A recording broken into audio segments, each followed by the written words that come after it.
예배와 삶, 예배에서 예배하는 삶으로 세 번째입니다. 올해가 세 번째, 그 3이에요. 란 제목으로 하나님 말씀을 대언합니다. 오늘은 2026년도 첫 주일입니다. 이 신년 주일날 창세기 말씀을 우리가 함께 나누어 보고자 합니다.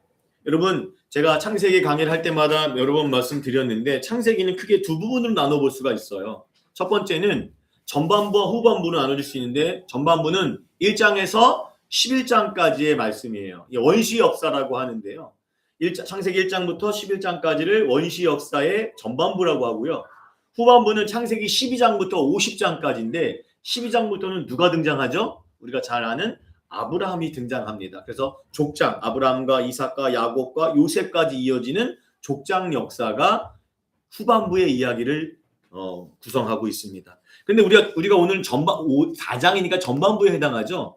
전반부의 원시 역사는 크게 5가지 사건으로 나눠볼 수가 있어요. 첫 번째는 우리가 잘 아는 천지창조의 그 기록들이겠죠. 그리고 두 번째는 선악과의 사건으로 말미암아 인간의 타락한 사건이 두 번째 사건이고, 세 번째가 오늘 본문인 가인과 아벨의 사건이 되고요. 네 번째는 창세기 6장부터 시작되는 뭐죠? 노아의 방주 사건, 홍수 심판 사건이 있고요. 그 다음에 그 이후에 중요한 사건은 바벨탑 사건. 이 5가지가 우리가 원시 역사에서 중요하게 꼭 알아야 될 중요한 사건.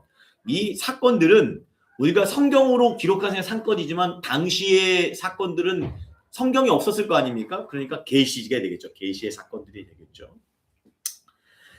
오늘 우리는 원시 역사의 사건들 중 가인과 아벨의 사건을 함께 나눠보고자 합니다. 우리 가인과 아벨 많이 들어봤잖아요. 가인과 아벨의 사건에서 핵심 주제어 단어를 하나 뽑으라면 뭘까요? 죄인가요? 그죠? 죄일 수도 있겠지만 오늘 본문을 읽으면서 오늘 이게 예배하고 연관된 본문인가? 라고 물음표를 던지실 교인들도 계시겠지만 그렇지 않거든요. 오늘 가인과 아벨의 사건의 핵심 주제어는 바로 제사입니다. 제사를 다른 말로 뭐라고 하죠? 오늘날 말하면 예배죠. 구약의 제사가 신약의 예배로 바뀌었으니까요. 예배로 대치시키셨으니까 하나님께서. 그렇죠? 제사는 곧 예배. 그렇죠? 그러니까 오늘 핵심 주제어는 뭐라고요? 예배예요. 제사 또는 예배라고 말할 수 있습니다. 저와 여러분은 신년 첫 주일부터 지금 어디 오신 거예요? 신실한 교회 예배당에 오신 거예요. 여러분 왜 오셨습니까? 또 뻔한 질문 왜 여러분 이 자리에 이 예배당에 정초부터 첫 주일날 이 예배당에 오셨습니까? 여러분 분명하죠? 우리를 죄와 사망으로부터 구원하신 예수 그리스도를 예배하고자. 우리 빌립보서 지난주에 했잖아요. 모든 이름에 뛰어난 이름을 주사 하늘에 있는 자로 하늘의 아래에 있는 자로 땅 아래에 있는 자까지 모두 무릎을 꿇게 하시사. 그게 뭐예요? 예배하는 거죠. 그렇죠? 우리 주님을 예배하고자 이 자리에 우리는 모였습니다. 여러분 그런데 예배에 대해서 생각해 볼 곳이 좀 있어요. 주일날이면 수많은 교회, 그렇죠? 우리 교회뿐만이 아니죠. 이 시간 지금 다 전국에 11시부터 아마 다 11시니까 대부분이 11시부터 전국의 한국 모든 교회들은 주님 앞에 예배를 드리고 있을 겁니다. 수많은 교회와 수많은 교인들이 정해진 시간, 정해진 장소, 정해진 순서에 따라서 뭐 하고 있을까요? 예배를 드릴 것입니다. 당연히 근데 우리가 생각해 볼 게 뭐냐면 그걸 제가 뭐라 하는 게 아니라 당연히 교인들은 자신들이 예배를 하나님께서 어떻게 생각할까요? 받으실 거라 생각하고 예배를 드려요. 정확하게 스스로 그렇게 판단하고 예배를 드리고 있다라는 거예요. 근데 그게 좀 생각해 볼 문제라는 거죠. 왜 그렇습니까? 그렇기 때문에 하나님께서 보세요. 하나님 예배를 받으실 거라 누가 생각하고 판단하는 거죠? 내가 판단을 해요. 그러다 보니까 하나님께서 이 예배를 받으시는가 받지 않으신가에 대해서는 그렇게 크게 관심이 없어요. 내가 지금 판단하고 있거든요. 예배 받으실 거라고. 예. 어떻게 보면 하나님께서 이 예배를 받으실까라는 질문이 그렇게 중요하지 않아요. 왜 그럴까요? 예배의 중심이 예배를 드리는 나에게 있지 예배를 받으신 하나님께 있는 것이 아니기 때문입니다. 왜요? 주일날 예배를 드려요. 우리는 예배를 드려서 뭐 우리도 뭐 나름대로 꾸미긴 했지만 더 넓은 곳에서 큰 교회 같은 데 보세요. 얼마나 휘황찬란합니까? 멋진 예배당에 웅장한 뭐 신비의 뭐 그 오르간에 성가대에 협주를 하면서 그렇죠? 그렇게 함께 예배당에 그런 예배당에 모여서 좋은 말씀 듣고 기분 좋게 찬양하고 또 감사한 마음으로 헌금을 드렸어요.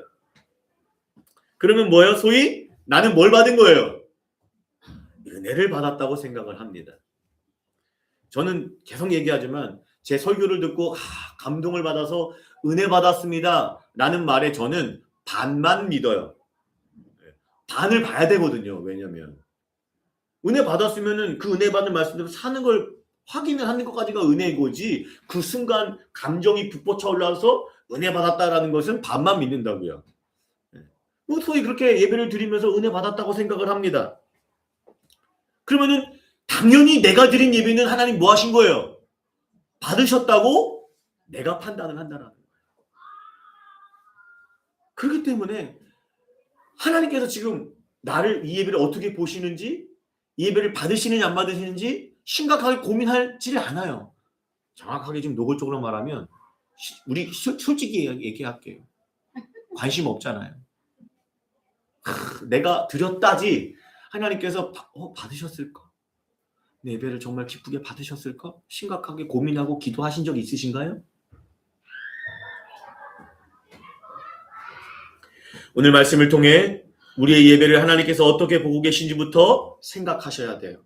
그리고 저와 여러분이 어떠한 예배자로 신앙생활하고 있는지 반드시 뒤돌아보시며 점검하셔서 하나님이 기뻐하시는 예배자로 세워지시기를 주님의 이름으로 간절히 축원드립니다. 여러분, 내가 예배 때마다 제일 먼저 PPT 띄우는 문구가 뭔지 아세요? 이거는 제가 만든 문구가 아니에요, 사실은요. 제가 어떤 중국의 가정교회죠. 개척교회에서 헌금 시간에 공지했던 문구예요. 이런 문구가 나갔죠. 이거 많이 보셨죠? 많이 안 보셨나요? 제가 매주 예배 전부터 띄우고 있는데 헌금이란 뭘로 하는 것이요? 믿음으로 하는 것입니다. 아직 예수 그리스도를 믿지 않거나 교회 처음 오신 분도 그러겠죠. 똑같은 얘기겠죠. 나온 분들은 헌금을 하지 말아 주십시오라고 중국 가정교회 개척교회 가정에서 개척한 교회에서 그렇죠? 공지한 문구입니다. 여러분 이 문구를 볼 때 제가 처음 들었던 생각이 뭐냐면 하나님께 드리는 헌금을 이보다 잘 설명한 문구가 있을까라는 생각이 들었어요. 개척교회 헌금 공지 문구를 생각하면 지금 우리가 드리는 헌금과 또 뭐죠? 예배죠. 예배 속 가운데 헌금을 드리는 거니까 이 헌금과 예배가 단지 종교적인 절차에 따라서 드리는 돈인지 아니면 예수 그리스도를 향한 우리의 진실된 신앙의 고백인지를 다시 한번 생각해보는 문구라는 거예요. 사랑하는 여러분, 헌금은 단순히 물질을 바치는 게 아니에요. 내가 돈을 바쳤다. 세금 바치듯이 나라에 세금 내듯이 내가 돈을 바쳤다라는 개념이 아닙니다. 헌금은 그렇게 드리는 게 아니에요. 내게 모든 것을 주신 하나님께 어떤 고백 가운데 나는 주님의 청지기는 뭐예요? 맡은 자잖아요. 내 삶과 시간과 물질과 가족들과 모든 걸 맡겨주신 나는 하나님의 청지기입니다라는 그런 생각 속에서 어떻게 고백하는 거예요? 내가 사는 힘의 근거가 이 물질에 있는 것이 아니라 예수 그리스도를 믿는 믿음에 있다라는 신앙의 고백으로 드리는 게 뭐다? 헌금이에요. 그 신앙의 고백 없이 믿음 없이 헌금 드리는 건 뭐예요? 말 그대로 적선하는 겁니까? 그렇죠? 저는 굉장히 치욕스럽습니다. 내가 하나님이라고 생각한다면. 거지도 아니고 그런 마음으로 드리는 건 아니에요. 차라리 드리지 말라는 거죠. 그래서 그럴 바에는 그분을 위해서 하나님께 드리는 헌금을 통해 가정교회고 개척교회니 얼마나 힘들겠습니까? 우리 교회도 뭐 쉽지는 않지만 그렇죠? 그렇지만 그럼에도 불구하고 그런 문구를 통해서 살아계신 하나님이 기뻐 받으시는 예배가 이 가정교회에서 이 개척교회에서 드리고 있다는 것을 느낄 수 있었다라는 것이죠. 우리 교회도 이 공지 문구가 개척한 후부터 지금까지 이번 주까지 계속 나가고 있어요. 그냥 폼 잡으려고 제가 띄우는 문구가 아닙니다. 우리의 신앙을 위해서 우리의 헌금과 우리의 예배가 하나님이 기뻐하시는 헌금, 하나님이 기뻐하시는 예배가 되기 위해서 띄우고 있는 거예요. 여러분 다시 한번 예배드릴 그 문구를 보시면서 아 내가 이 시간 왜 왔지? 나는 정말 예수님을 믿고 예배하고 있는 건지, 난 예수님을 정말 믿는 내가 사는 힘이 예수님께 있다라는 신앙의 고백 가운데 이 헌금을 드리고 있는지 다시 한번 뒤돌아보시고 점검하셔서 여러분이 드리는 헌금과 예배가 하나님이 기뻐하시는 예배와 헌금이 되기를 주님의 이름으로 간절히 축원드립니다. 그러지 않으면 차라리 헌금하지 마세요. 제가 폼 잡는 얘기 아닙니다.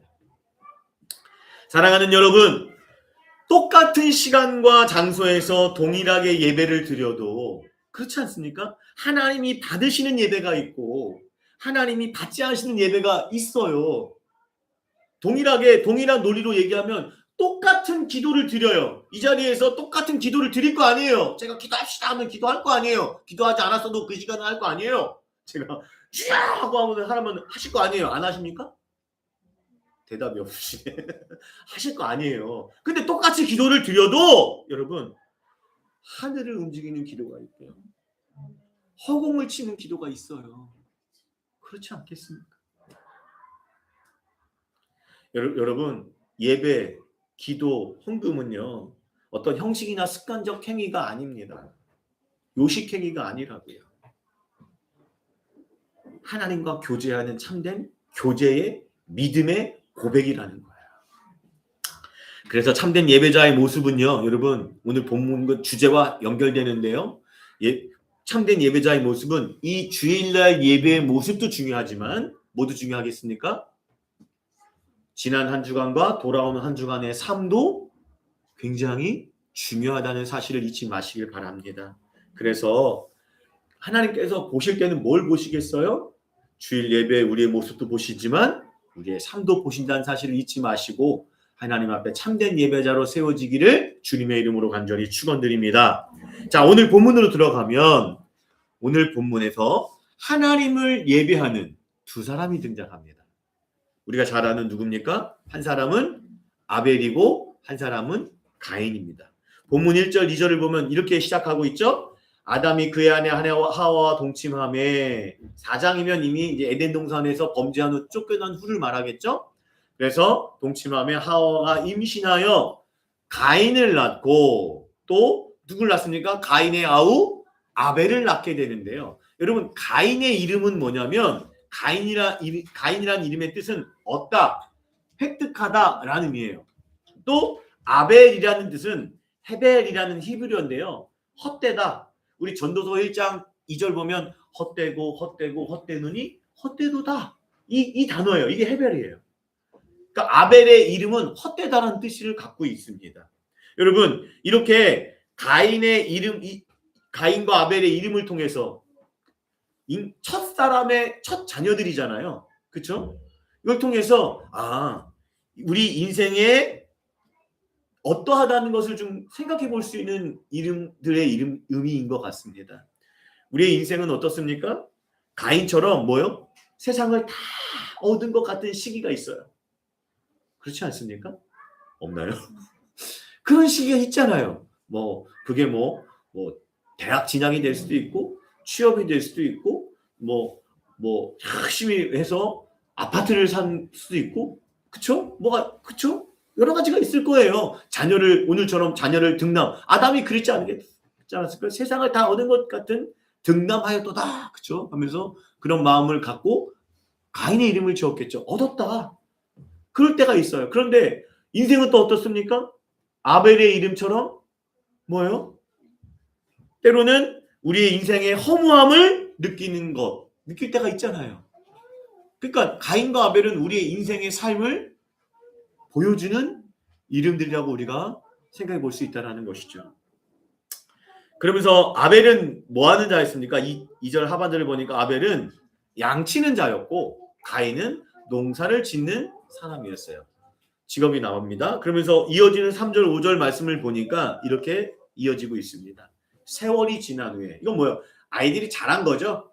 가인과 아벨이 자란 거예요. 그래서 이제 가인은 땅의 소산으로 제물을 삼아 여호와께 드렸고 아벨은 자기의 양 첫 새끼와 기름으로 드렸는데 뭐예요? 문제가 생깁니다. 문제가 발생을 해요. 오늘 본문에 갈등 상황이 발생을 하죠. 그게 뭡니까? 하나님께서 여호와께서 아벨의 제사는 받으셨는데 가인의 제사는 예배는 받지 않으시는 거예요. 질문이 던져 나와야죠. Why? 그럼 왜 하나님께서는 가인의 제사는 받지 않으시고 아벨의 제사는 받으셨을까요? 전 모태신앙이다 보니까 어렸을 때부터 주일학교를 다녔어요. 주일학교에서 이렇게 배웠어요. 교회학 선생님들이 이 본문을 갖고 뭐라고 얘기를 했냐면은 가인은 곡식을 드리는 제사를 드리셔서 안 받으셨다는 거예요. 반면에 아벨은 뭐예요? 짐승의 뭐예요? 피를 드렸기 때문에 이거는 예수 그리스도의 피와 연결되기 때문에 하나님 받으셨다는 거예요. 그렇게 해석을 하는 것, 그렇게 배웠어요. 여러분 맞아요? 어때요? 맞아요? 내가 지금 느낌이 뭔가 틀린 느낌인가 그러니까 자꾸 얘기를 하는 것 같으시죠? 그래요. 만약에 이렇게 해석을 해버리면요, 뭐가 문제가 되냐면요, 우리가 지금 출애굽을 하고 있지만 이스라엘 백성이 출애굽을 위해 하나님이 레위기에서 제사를 주셨잖아요. 5대 제사 중에 뭐가 있어요? 소제라는 게 있어요. 소제는 뭐예요? 곡식으로 제사를 드려요. 그건 뭐예요? 그것도 다 속죄의 기능이 있거든요. 곡식으로 드리는 제사도 속죄의 기능이 있고 하나님 받으시는 제사예요. 그건 어떻게 설명을 합니까? 그건 피가 없는데, 예수 그리스도의 피가 어떻게 뭐 붙일 수가 없는데 문제가 생깁니다. 그리고 또는 또 어떻게 해석을 하시는 설교도 들었냐면 아벨은 여기 보세요. 양의 첫 새끼와 그 기름을 드린 거예요. 그래서 뭐요? 아벨은 뭐요? 정성껏 첫 새끼를 드려서 하나님 받으셨고 가인은 정성이 없어서 이런 정성이 없어서 가인의 제사를 안 받으셨다고 말씀합니다. 그러면 이 제사의 특징은 뭐예요? 지성이면 감천이네요. 이것도 뭐예요? 예배 주체가 저희네요? 사람이네요? 문제가 돼요. 여러분 본문에서 보면 그리고 가인이 정성이 없었다는 직접적인 표현이 없어요. 그렇지 않아요? 왜 이러시죠? 잘 안 들리시나요, 제 말이? 지금 표현이 없어요. 예? 그리고 실제로 보세요. 생각해 보세요. 가인이 농사를 진 거죠. 한 해 동안 농사를 지는 거. 농사 져보셨나요? 전 어렸을 때 조금씩 도와주는 기억이 있어서 대충 알고 낙도 성교를 갔을 때 좀 겪어봐서 아는데 진짜 뼈 빠져요. 힘들어요. 힘든 것 같아요. 농사라는 게 쉽지 않습니다. 한 해 농사잖아요. 그렇죠? 그렇게 힘들게 농사를 지어서 그 소출을 하나님께 제물로 바쳤다면 정성이 없다고 단정지어 말할 수 없습니다. 그렇지 않겠습니까? 그리고 무엇보다 5절에 보면 뭐예요? 하나님께서 가인이 제사를 드렸는데 뭐예요? 받지 않으시니까 가인이 어떻게 반응합니까? 5절 하반절에 보니까 가인이 몹시 분하여 안색이 변하니. 여러분 소위 말하는 썬데이 크리스찬들 있으시잖아요. 후탁교인들 주일날만 하고 성경 갖고 다니고 일주일에 한 번 요때만 보는 거예요. 요 시간만 딱 와요. 나머지는 내 맘대로 살아요. 썬데이 크리스찬이죠. 이분들은요 잘 생각해 보세요. 이분들은요 썬데이 크리스찬들은요 하나님께서 예배를 받으신다 안 받으신다 관심이 없어요. 관심이 있어요? 하나님이 내 예배를 안 받으셨어. 썬데이 크리스찬들이 아유 내가 막 분해할까요? 어쩔 수 없죠. 우린 여기까지인가 봐요 주님. 뭐 이러고 그냥 가는 거예요. 안 그래요? 제 말이 이해 안 되세요? 그쵸? 공부도 열심히 하려는 마음을 갖고 있는 애들이 안 했을 때 분해하는 거지 공부에 생각이 없는 애들한테 성적이 안 나온 걔들 어때요? 막 분노합니까? 응? 난 여기까지인가 봐. 내 길은 공부가 아니요. 그리고 뭐요? 딴 길을 갈 거 아니에요. 분노하지 않아요. 지금 근데 가인은 뭐 하는 거예요? 가인이 분노하여 안색이 변했다는 얘기는 뭐 한 겁니까? 제사를 드릴 때 그가 대충 드린 게 아니에요. 정말 열심히 드린 거예요. 그렇지 않겠습니까? 그거에 대한 반증이 뭐예요? 분노잖아요. 화가 나는 거잖아요. 안색이 변하는 거예요. 이해되세요? 그렇다면 다시 또 질문해봅니다. 그러면 왜 하나님께서는 아벨의 제사는 예배는 받으시고 가인의 예배는 받지 않으신 걸까요? 다시 질문을 던져봅니다. 아니 뭐 정성도 아니고 뭐 피도 아니고 뭘까요 대체? 그쵸? 피도 아니잖아요 지금. 소재 곡식조사 있으면 꼭 짐승 피를 들여서 받으신 거 아니잖아요. 하나님 분명히 이후에 소재 제사를 주셨거든요. 곡식 제사를. 정성도 가인도 없었던 게 아니고 되게 열심히 드렸던 것 같아요. 그러니까 열받은 거죠. 안 받으니까. 그럼 뭘까요? 왜 하나님께서 오늘 본문에 아벨의 제사는 받으셨는데 가인의 제사는 받지 않으신 걸까요? 다시 한번 오늘 본문 4절 5절을 자세하게 볼 필요가 있습니다. 4절 볼게요. 다시 볼게요. 본문을 보세요.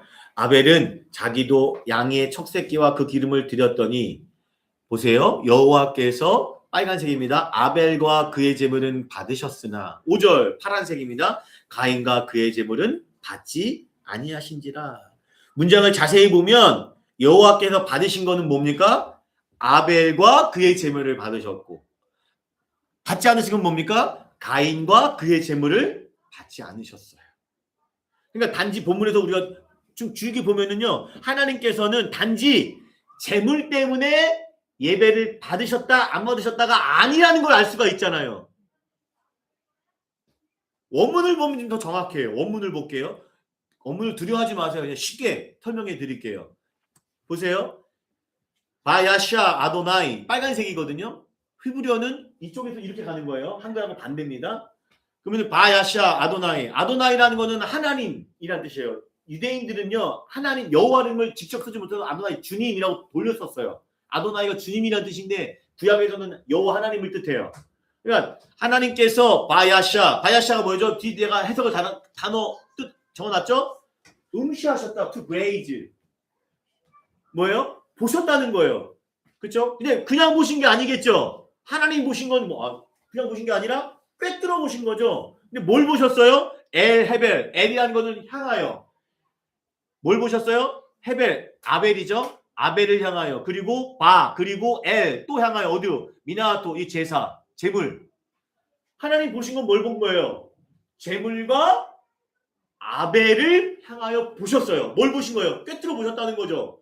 반면에 가인은 뭘 본 거예요? 가인에 대해서 뭐라고 말합니까? 카인, 미나토. 그러니까 카인과 제물을 뭐 하셨어요? 샤르, 보시라. 이건데 이게 아까 샤르 보다는 뜻이에요. 이것도. 근데 앞에 뭐가 붙어요? 파란색. 내가 이거를 왜 안 쓰고 지금 이거는 이러려고 산 건데. 요게 붙잖아요. 뭡니까? not 보지 않으셨다. 외면하신 거죠. 안 보이셔서 안 보인 게 아니라 하나님이시니까 외면하신 거죠. 무슨 얘기입니까, 여러분?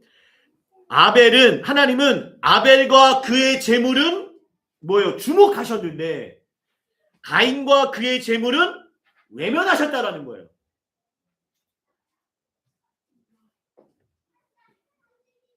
그렇다면 제물을 본 건 알겠지만 제물을 받으시니까 알겠는데 하나님께서 아벨은 보시고 가인은 외면하셨다.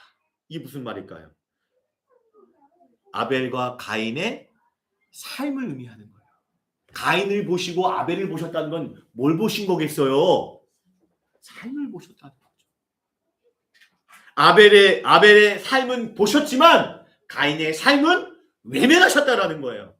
여러분, 아벨과 가인 둘 다 곡식과 짐승 제물을 가지고 예배 제사는 열심히 드렸어요. 그러나 그들의 결정적인 차이점은 뭡니까? 삶의 예배가 달랐다는 거예요. 삶이 달랐다라는 거예요. 하나님은 제물만 보지 않은 게 아니라 아벨과 가인을 보셨어요. 아벨과 가인을 부셨다는 건 그들의 삶을 부셨다는 얘기지 아닙니까? 이해 안 되십니까? 그렇잖아요. 네. 그래서 여러분, 그래서 그럼 가인이 어떤 삶을 살았는가? 이어지는 6절 7절을 보면 이렇게 말씀하십니다. 6절 7 하나님이 이렇게 말씀하세요. 가인에게 하시는 말씀이에요. 여호와께서 가인에게 이르시되 내가 분하여 하면 어찌 되며 안색이면 하면 어찌 됩니까? 7절 하반절부터 볼게요. 너는 죄를 다스릴지니라. 죄를 다스리라고 하나님께서 가인에게 말해요. 왜 이렇게 말씀하셨을까요? 그렇죠. 죄를 지으니까. 죄를 짓고 사니까 죄를 다스리니라 말씀하셨어요. 여러분 가인의 이 죄라는 게 뭐였죠? 죄라는 건 제가 여러분 성경의 죄의 본질은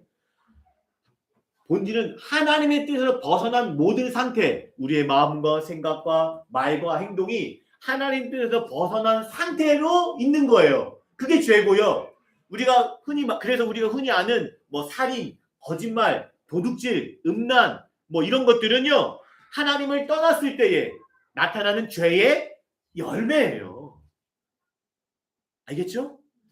본질의 죄는 하나님을 떠난 것 상태를 말해요. 하나님이 아담과 하와가 하나님을 떠나니까 오늘 본문에서 어떤 일이 벌어져요?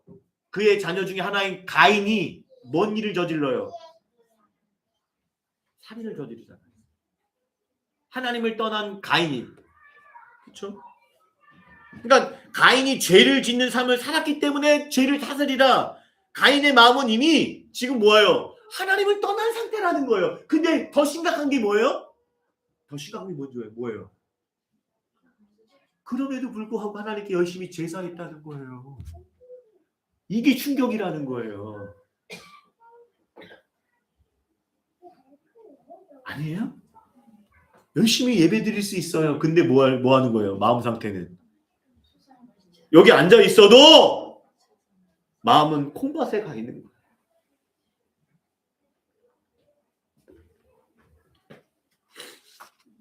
그러면서 하나님이 두 가지를 말씀하시잖아요. 첫 번째는 뭡니까?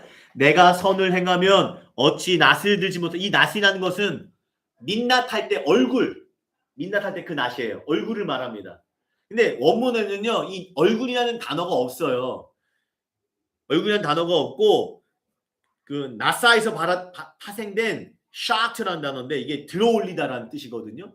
그러니까 무슨 얘기냐면 이렇게 해석할 수가 있어요. 첫 번째 말은 내가 선을 행하면 어찌 내가 너희 제사를 들어올리지 취하다 뜻이거든요. 받지 않겠느냐. 첫 번째 말씀이에요. 네가 선을 행하면 내가 어찌 너희 제사, 너희 예배를 내가 취하지 않겠느냐. 노골적으로 말씀하고 계신 거죠.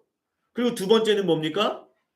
왜 지금 선을 행하지 않는 겁니까? 지금 너가 선을 행하지 않냐면 뭐가 있다는 거예요. 결국 죄가 문에 엎드려. 이건 세번역 버전으로 7절을 볼게요.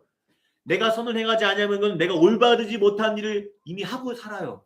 예배를 드려도 삶은 이미 뭐요? 죄를 짓고 살아요. 그러니까 뭐라고 말씀하십니까? 죄가 너의 문에 도사리고 있는 거예요. 문 앞에 있는 거예요. 지금 너의 앞에 딱 있는 거예요. 그래서 뭐 하는 거예요? 죄가 너를 원하나를 세번역 어떻게 말하고 있어요? 너를 지배하려고 하고 있어요.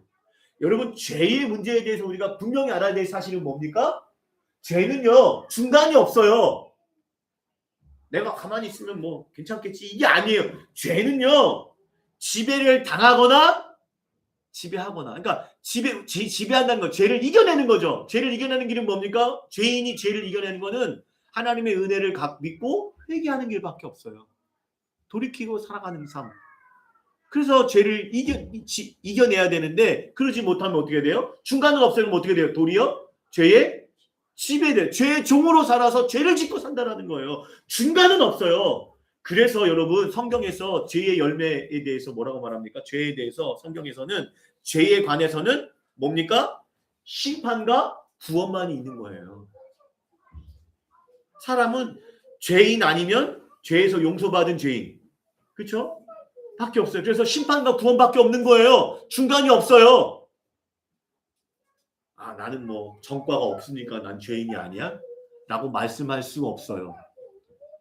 하나님을 떠난 상태에서 짓는 것들 가장 많이 하는 거 뭐예요? 거짓말이요. 안 하세요? 미워하는 거요. 안 하세요? 괜찮아요? 전과만 없으면 돼요? 난 죄인 아니에요? 죄는 중간이 없습니다. 명심하셔야 돼요. 그러니까 지금 하나님께서는 가인에게 이 말씀 왜 하시는 거예요? 하나님의 말씀을 의도를 생각해 봐야 돼요. 이 말씀 왜 하시는 거예요, 지금? 하나님께서는 가인에게 너는 죄를 다스려라는 말씀 안에 뭐 하라는 거죠? 죄를 다스리는 길은 뭐밖에 없어요? 회개죠. 죄에서 돌이키는 것밖에 없잖아요. 그게 회개잖아요. 그러니까 회개하라. 죄를 짓는 삶에서 돌이켜 하나님 뜻대로 살아가는 삶으로 회개에 초청을 하고 계신 거예요. 가인은 순종하지 않죠. 끝까지 순종하지 않죠. 나중에 살인을 저지른 이후에도 우리 알아봤잖아요. 에덴의 동쪽. 에덴 동쪽은 어디예요? 에덴의 서쪽이 어디예요? 성막 에덴에 우리 성막할 때 했잖아요. 성막 지성소가 어디 있었어요? 서쪽에 있었잖아요. 동쪽은 성막에서 가장 먼 곳, 에덴의 동쪽이라는 것은 하나님을 완전히 떠난 거예요. 그래서 뭐예요? 지멋대로 살고 뭐합니까? 하나님 주신 표도 No, thank you 하고 뭐합니까? 성을 쌓잖아요. 자기 안정과 자기 힘으로 하나님 없이 살아가는 삶을 시작하죠. 본격적으로 시작을 해요. 끝까지 순종하지 않아요. 하나님을 떠나 살아요. 자, 그럼 반면에 그러면 아벨의 삶은 어땠을까요? 하나님이 받으셨던 예배의 삶을 살았던 아벨의 삶은 어땠을까요? 히브리서로 가볼게요. 히브리서 12장 4절을 보면 이렇게 말합니다. 믿음으로 아벨은 가인보다 더 나은 제사를 하나님께 드렸다고 말씀합니다. 그러니까 아벨과 가인의 결정적인 차이는 뭡니까? 재물과 정성의 차이가 아니라고요. 피를 드리는 재물을 드려서도 아니고 다 정성껏 드려서도 아니라 뭔 차이입니까? 믿음의 차이라는 거예요. 이게 오늘 중요한 핵심이에요. 믿음의 차이라는 거예요. 이는 아벨의 제사와 일상의 삶, 예배하는 삶이겠죠? 이것이 어떻게 드리는 거예요?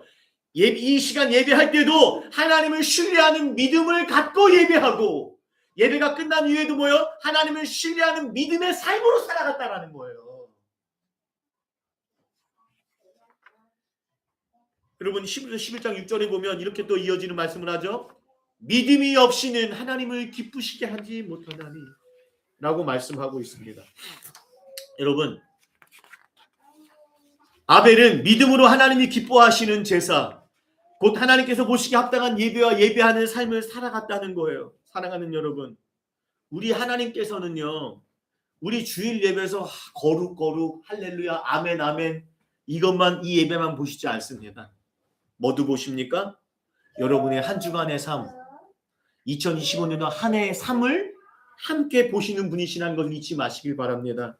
우리 하나님께서는 믿음으로 드리는 예배와 믿음의 삶은 하나님께서 믿음으로 예배하고 믿음으로 살아가는 삶을 기뻐하시는 그걸 보시고 기뻐하시는 예배로 받으시는 거지 분리되지 않아요. 하나님을 무엇으로 기쁘시게 하겠습니까? 무엇으로? 얘기 나왔잖아요. 믿음으로 하는 예배. 여러분의 열심으로 뭐 봉사하고 헌신하고 하는 거 가인의 예배로 전락하는 거예요. 가인도 열심히 했어요. 그래서 여러분 로마서 1장 10절에 이렇게 말하잖아요. 믿음에 대해서 복음에는 하나님에게 나타나서 믿음에 이르게 하나니 기록된 바 오직 의인은 이 의인은 어떤 의인입니까? 예수 그리스도를 믿고 의롭다 여김 받은 우리는 이걸 이 뜻이에요. 그렇죠? 어떻게 살아가요? 믿음으로 말미암아 이게 진행형이에요. 살아가리라. 믿음의 예배 그리고 믿음으로 살아가는 삶의 예배가 하나님이 기뻐하시는 예배라는 것. 그게 의롭게 여김받은 예수 그리스도를 믿고 의롭게 여김받은 우리 그리스도인들의 본질적인 예배라는 것 잊지 마시길 바랍니다. 여러분 그래서 믿음은 말과 종교적인 형식으로만 이루어진 것이 아니라 우리가 형식도 입술의 고백도 형식도 필요하지만 더 중요한 건 뭡니까? 우리의 모든 삶과 뭐와 연결되어 있다는 거예요? 믿음이 연결돼 있어요. 자꾸 믿음에 대해서 우리가 자꾸 내가 믿는다 말했으면 됐지 요 정도로 생각하시는데요. 아니에요. 성경을 자세히 보세요. 믿음은 전적으로 뭡니까? 삶과 연결되어 있어요. 이따 한 번 더 알아보겠지만 삶과 연결되어 있어요. 마지막 결론에서 한 번 더 알아볼 거예요. 반면에 그러면 뭡니까? 가인의 믿음 없는, 가인은 어떤 거예요? 믿음 없는 제사를 드린 거예요. 그렇죠? 가인은 열심은 있었고 정성도 있었지만 뭐가 없었어요? 하나님을 향한 믿음. 이 믿음을 이거를 내가 정리했다가 도저히 여러분이 이해할 만한 정도로 설명이 어려워서 제가 자꾸 포기를 했다가 내가 어제 12시에 들어갔어요. 거의. 이거 하나 때문에. 이 믿음 설명 때문에. 저는 이해가 되는데 이걸 여러분 이야기 설명을 해야 되는데 이게 도저히 안 되는 거예요. 이게 풀어지질 않는 거예요. 어제 계속 2시간을 씨름해도 안 되는 거예요. 할까요 말까요? 할까요 말까요? 제가 낚시하는 거예요 지금. 자, 해볼게요. 한번 제가 믿고 여러분 보세요. 여기서 믿음 먼저 뭘 보아? 아벨의 믿음을 생각해 볼 필요가 있죠. 아벨의 믿음이잖아요. 아벨의 제사를 우리가 나누고 있을 때는 아벨의 믿음을 빼놓고 얘기할 수가 없는 거잖아요. 지금 믿음으로 제사를 드렸으니까 그러니까 아벨의 믿음부터 생각해 볼 필요가 있어요. 아벨의 믿음은 어떤 믿음이었을까요? 자, 믿는다라는 건 아벨이 어떤 믿음이 있었을까요? 제가 여러 번 강조했죠. 믿는다는 건 뭐예요? 하나님을 믿는 거잖아요. 돈을 믿는 거 아니잖아요. 그렇죠? 하나님을 믿는 거고, 하나님을 믿는다는 건 뭘 믿는 거예요? 하나님의 말씀을 믿는 거예요. 근데 다른 말로는 계시라고도 하죠. 계시. 근데 아벨의 시대 때만 해도 성경이 있었어요, 없었어요? 없었죠. 모세 태어나기 한참 전인데, 그렇죠? 그렇지 않겠습니까? 성경이 없었어. 그런데 그럼 하나님이 어떠하셨을까요? 하나님께서 직접적인 역사, 사건을 일으키셨어요. 그게 계시라고 그래요. 그 계시를 성경으로 기록한 게 성경인 거죠. 말씀드린 게 성경이고 모세가 기록한 거예요. 성경. 그게 성경이고 우리는 이제 성경으로 주어졌지만 당시에 성경이 없었겠죠. 그러니까 이 말씀이 없었기 때문에 아벨은 뭘 믿은 거예요? 이 말씀이 없으니까 하나님이 이루신 사건들을 믿는 거예요. 그걸 계시를 믿는다고 하는 거겠죠. 이해되시죠? 여기까지는?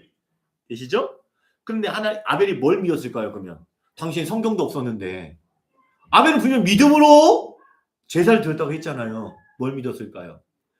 저는요 로이드 존스 목사님의 의견을 전적으로 동감합니다.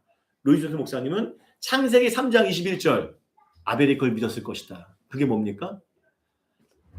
자기 부모님이잖아. 아담과 하와가 범죄하고 쫓겨나면서 하나님이 뭘 하셨냐면 가죽옷을 지어 입히셨어요. 아담과 하와는 범죄한 후에 뭐 했어요? 무화과 나무 잎으로 자기를 가렸죠. 이건 뭐예요? 일시적이죠. 자기네 힘으로 했지만 이거는 일시적이에요. 금방 말라 비틀어질 건데 그게 인간의 힘이에요. 인간의 자력 구원은 그래서 안 되는 거예요. 그렇죠? 그래서 하나님 뭘 지어 입히셨어요? 가죽옷을 지어 입히셨어요. 가죽옷을 지어 입히셨다는 건 뭡니까? 비록 인간이 하나님 앞에 범죄해서 떠나갔지만 가죽옷을 통해서 뭘 깨달은 거예요? 아벨은 부모에게 지어준 하나님의 가죽옷을 통해서 아벨은 봤겠죠. 알았겠죠. 아담이 얘기해 줬겠죠. 아버지가. 가죽옷을 통해 뭐냐면 여전히 하나님은 죄인된 인간이지만 하나님은 인간들을 사랑하신다. 은혜를 베푸시는 하나님이다라는 것을 믿은 거예요. 그 사건을 통해 그 계시를 통해서 하나님이 나를 사랑하신다라는 것을 믿은 거예요. 근데 가죽옷은 아시다시피 뭐가 필요해요? 가죽옷이 나오려면 누군가는 어떤 짐승이겠죠. 당시에는 짐승이 죽어서 피를 흘려야 돼요. 대속이 필요하다는 것. 우리 죄인된 인간들은 아벨은 뭘 깨달은 거예요? 하나님 앞에 죄를 용서받은 대속이 필요하구나. 속죄함의 대속이 필요하다는 사실을 깨닫고 그 사실을 받아들인 것. 그게 믿음이죠. 두 번째 그걸 믿은 거예요. 그러니까 첫 번째, 두 번째를 종합해 보면 그러면 나는 하나님 앞에 내가 아무리 열심으로 한들 내 의로 나가는 게 아니구나. 누구의 의로? 하나님의 은혜로. 이게 복음이잖아요. 이게 예수 그리스도의 복음이잖아요. 예수 그리스도를 통하여 우리를 뭐합니까? 사랑하셨고 사랑을 확증하셨고 우리의 죄를 대속하셨고 그래서 그리스도의 의를 받은 자는 내 의로 내가 사는 것이 아니라 내 안에 예수님의 의를 따라 살아가는 것, 그게 믿음이라고요. 이해되셨어요? 이거 하려고 2시간을 내가 그냥 골머리를 해도 안 돼서 포기했다가 지금 하는 거예요. 여기는 없어요. 공부에는. 이해되셨죠? 이해 안 되시면 다시 들으세요. 올려드릴게요. 녹화되고 있으니까. 그 믿음인 거예요. 그러니까 우리 믿음은 그냥 믿습니다. 그냥 뭐 입술로 그냥 믿습니다. 내가 교회 나왔으니까 난 믿어요. 이게 아니라 하나님 앞에 내가 어떠한 존재인지, 하나님이 얼마나 나를 사랑하시는지, 내가 무엇이 필요한지. 그래서 복음의 가치가 뭡니까? 하나님이 누구이시고 그분이 나를 위해서 뭘 하셨고 내가 어떠한 존재인지를 아는 게 복음의 가치 내용이잖아요. 이게 다 녹아져 있는 거잖아요. 그래서 복음은 믿음으로 이룰 수 있는 거예요. 내가 어떠한 존재인지, 내 의로 사는 게 아니구나. 나랑 내 죄인이구나. 그래서 이 죄를 속죄받기 위해서는 대속이 필요하구나. 가지고. 그게 이유는 뭐예요? 신약에 오면 예수 그리스도의 십자가의 은혜잖아요. 이해되시죠? 그걸 믿는 거예요. 그 믿음으로 제사를 드리니까 어떡하겠어요? 제사 드릴 때마다 가인 어땠을까요? 주님, 나는 주님 앞에 죄인입니다. 주님의 은혜만이. 이게 없으면 어떻게 돼요? 이게 없으면 반면 가인 어떻게 드렸을까요? 자, 나는 목사니까. 자, 자리에 앉으세요. 목사, 장로, 권사, 이게 뭐예요? 결국에 교회 또 다른 의 아닙니까? 내 의. 난 기도를 얼만큼 해. 주님, 바리새인들이 그러잖아요. 나는 저 세리와 같지 않음을 기뻐하며 감사하나이다. 그렇죠? 자신의 의를 막 드러내면서 기도하잖아요. 그렇게 예배 드리잖아요. 그런 제사 하나님 받으시겠어요? 그렇게 사니까 이제 어떻게 사는 거예요? 아벨이 보세요. 이 예배가 왜 중요하냐면, 예배가 무너지면 이 예배를 드릴 때 주님, 나는 주님 앞에 죄인이라는 것을 깨달았을 때, 나는 주님의 속죄 은혜가 필요한 걸 깨달았고 제사를 드리면 그의 예배 이후의 삶은 어떨까요?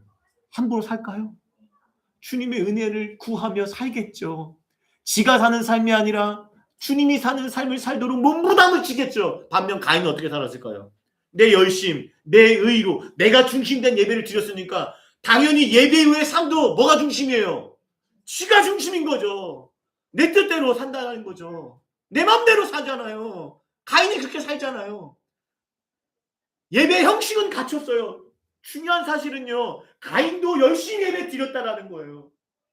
또 뭐예요? 가인도 열심히 살았어요. 삶에서 농사지면서. 그런데 가인이 그런 예배를 드렸다라는 건 심각하게 충격적인, 우리가 충격을 주는 게 뭐예요? 그런 가인도 하나님 앞에 열심히 예배를 드릴 수 있다라는 거. 그래서 우리도 하나님 앞에 그런 예배자가 될 수 있다라는 거. 하나님 앞에 내가 누군지를 잃어버리면, 하나님의 십자가, 주님의 십자가의 은혜를 잊어버리고 그 믿음에서 멀어지면 그 예배는 뭐예요? 나만 남겠죠. 인간의 의만 남겠죠. 내가 목사인데, 내가 장로인데, 내가 권사인데 어쩌라고요. 나 교회 30년 다녔는데, 내가 이 교회 헌금의 절반 이상을 하는데 어쩌라고요. 그것밖에 안 남아요. 그러면 뭐예요? 그런 예배 드리면 당연히 어떻게 살겠냐고요. 삶은 어떻겠냐고 뻔하지 않습니까? 하나님 뜻대로 살겠어요? 그런 사람들이? 하나님 은혜 구하며 살겠냐고요. 자신을 십자가에 못 박아서 주님이 사는 삶을 살겠냐고요. 자기가 사는 삶을 살겠죠. 자기가 원하는 대로 살겠죠. 그러다가 죄 짓고 살면서 하나님 없이 가인처럼 삶의 예배를 드리며 살아가겠죠. 그래서 결국 어떻게 해요? 가인이 죄를 다스리지 못하고 회개하지 않아서 어떻게 합니까? 동생을 8절 가면 동생을 들에서 죽여요. 들에서 죽였다는 얘기는 뭐예요? 우발적 살인이 아니에요. 들은 알 수 없는 곳이죠. 살해 장소로 들 소텐 갔다는 뭐예요? 계획적 살인을 암시하겠죠. 사람들이 있는 곳에서 확 웃겨서 죽인 게 아니에요. 들에서 죽였다는 것은 아벨이 들에 나갈 때까지 기다렸다 가서 죽인 거죠. 계획적 살인. 그렇죠? 그리고 뭐요? 그냥 성경에 쳐 죽였다고 말하는데 어문을 직역하면 죽을 때까지 때린 거예요. 얼마나 미웠으면, 분노가 심했으면, 죄에 물들었으면. 이게 인간이에요. 하나님을 떠난 인간, 예배가 무너진 삶이 이렇다라는 거예요. 주님께서 사랑하신 신실한 교회 공동체 여러분, 오늘 본문의 말씀은 가인과 아벨의 사건을 통해 우리가 알 수 있는 것은 바로 뭐요? 참된 예배, 하나님이 기뻐하신 예배가 무엇인지를 우리에게 교훈해 주시고 있다는 거예요. 여러분, 참된 예배는 뭡니까? 저 같은 목사가 하얀 가운 입고 성경책 안 끼고 할렐루야 할렐루야 거룩거룩 아멘 아멘, 이게 참된 예배일까요? 물론 그것 자체를 비판하고 싶은 생각은 없지만, 그렇지 않아도, 그렇게 하지 않아도, 그렇죠? 내가 그렇게 한들 나의 일상의 삶이 하나님을 떠나서 내 뜻대로 살아오는 삶을 살아왔다가 예배를 드린다면 그건 참된 예배자가 아닐 것입니다. 하나님께서 왜 아벨의 예배는 받으시고 가인의 제사는 받지 않으셨습니까? 그들의 제사만, 예배만 보신 것이 아니라 그들의 삶도 함께 보셨기 때문입니다. 주님의 시선은 주일날만 우리에게 머물러 계시지 않습니다. 한 주간의 삶에도 주님의 시선, 샤르, 응시하다. 오늘 본문에 나오죠? 아벨과 제물을 보셨고 가인과 제물은 보지 않으셨다는 것은, 주님의 시선은 이 예배당만 머물러 있는 것이 아니라 여러분이 있는 일터, 가정, 학교, 삶의 모든 현장에도 주님의 시선이 머물러 계신다는 사실을 우리가 잊지 마셔야 될 것입니다. 여러분, 아벨은요 믿음으로 예배를 드렸어요. 믿음으로 예배를 드렸다는 것은 하나님을 믿었다라는 거고, 하나님이 주신 사건을 믿고 그 안에 담겨져 있는 의미를 믿어서 살아갔어요. 그렇기 때문에 아벨은 뭐예요? 한마디로 지금으로 표현하면 하나님 말씀을 믿고 하나님 나라를 이룬 거예요. 그 믿음으로 살아가는 하나님 기뻐하셨어요. 하나님 기뻐하시면 반드시 뭐가 일어난다고 했죠? 제가 송경신 예배 때? 또 새롭나요? 한 해가 바뀌어서 그런가? 1년이 지나서 그런가요? 그쵸? 2025년도 했으니까 1년이 지났네요. 너무하신 거 아니에요? 하나님이 기뻐하시면 뭔 일이 벌어졌어요? 뒤에 보세요. 아까 11서 12장 뒤에 나오면 누가 나오죠? 에녹이 나오는데, 에녹은 뭐죠? 하나님이 기뻐하시는 삶을 살았어요. 즉 뭐예요? 임마누엘이 일어나요. 하나님을 믿고 하나님 말씀대로 살아가서 하나님 나라를 이루어가면 반드시 그의 삶은 뭐가 일어납니까? 하나님이 함께 하시는 임마누엘의 삶이 일어나는 것을 잊지 마시길 바랍니다. 사랑하는 여러분, 이 예배를 물어볼게요. 지금 이 예배를 물어볼게요. 이 예배 어떠한 마음으로 이 예배를 드리고 계십니까? 예수님을 나의 그리스도로 받아들이고 예수님을 나의 구주로, 주님으로 믿고 이 시간 예배를 드리고 계십니까? 아니면 예수님은 마음에서 멀고 예수님은 주일날만, 그리고 삶을 여기를 나가면 예수님 없이, 그러니까 예수님 말씀도 없겠죠? 복음도 없겠죠? 그렇게 내 마음대로 내 뜻대로 사는 삶을 살아오시다가 이 예배 자리에 오셨습니까? 하나 더 물어볼까요? 또 한 가지 체크할 것. 지난 한 주간의 삶, 2026년 한 해의 삶, 2025년 한 해의 삶, 어떻게 살다가 이 2026년 첫 주일 이 예배 자리에 오셨습니까? 여러분의 삶은 어떠셨냐고요?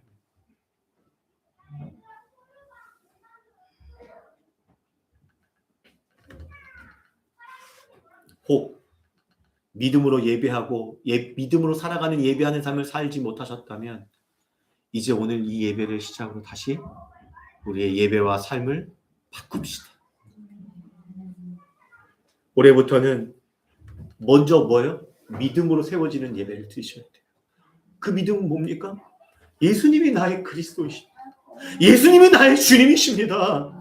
그 믿음 안에서 나를 위하여 자기 자신을 버리신 그 예수님을 믿는 믿음 안에서 예배를 드리세요. 오늘 이 예배가 축도가 끝나면 끝나는 게 아니에요. 예배하는 삶으로 믿음의 삶으로 이어지는 거예요. 돌아가는 거예요. 우리의 예배와 삶은 우리 그리스도인들의 예배와 삶은 절대 분리되지 않아요. 명심하세요. 주님의 시선은 삶 속에서도 여전히 보고 계신다는 거. 호람대오의 믿음을 갖고 살아가셔야 돼요. 사랑하는 여러분, 아무리 우리가 교회가 성장해서 큰 예배당에서 휘황찬 큰 예배당을 뭐 가질 생각도 없지만 그렇게 휘황찬한 예배당 큰 예배당에서 수만 명이 모여서 찬송을 드리고 예배를 드리고 엄청난 헌금을 드릴지라도 잘 들으세요.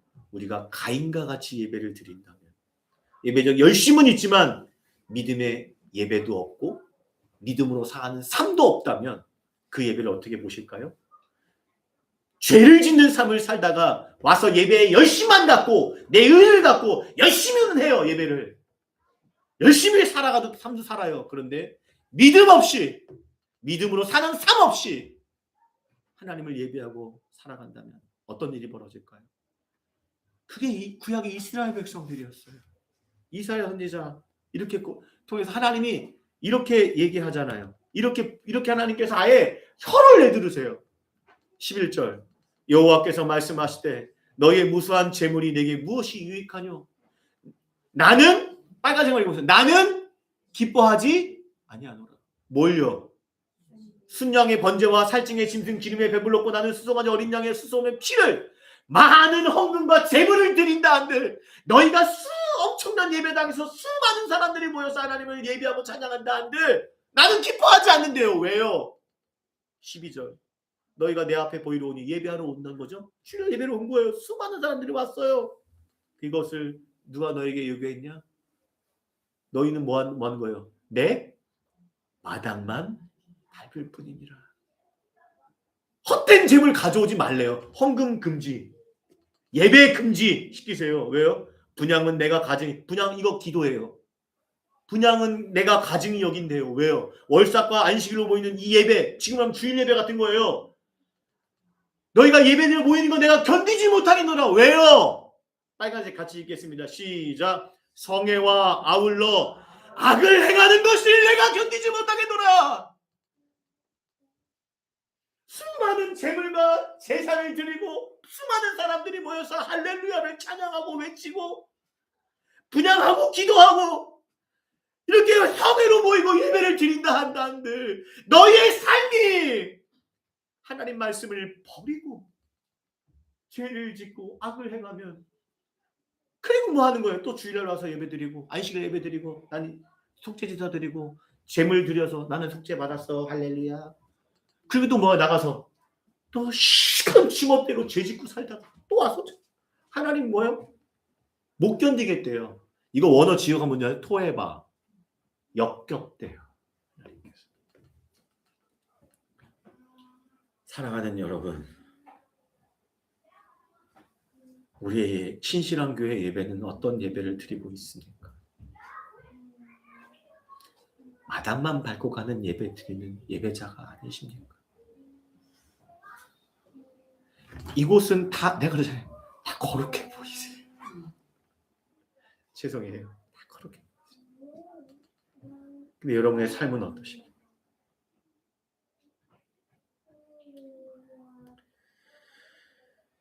예배에서 예배하는 삶으로, 예배도 믿음으로, 예배하는 삶도 믿음으로.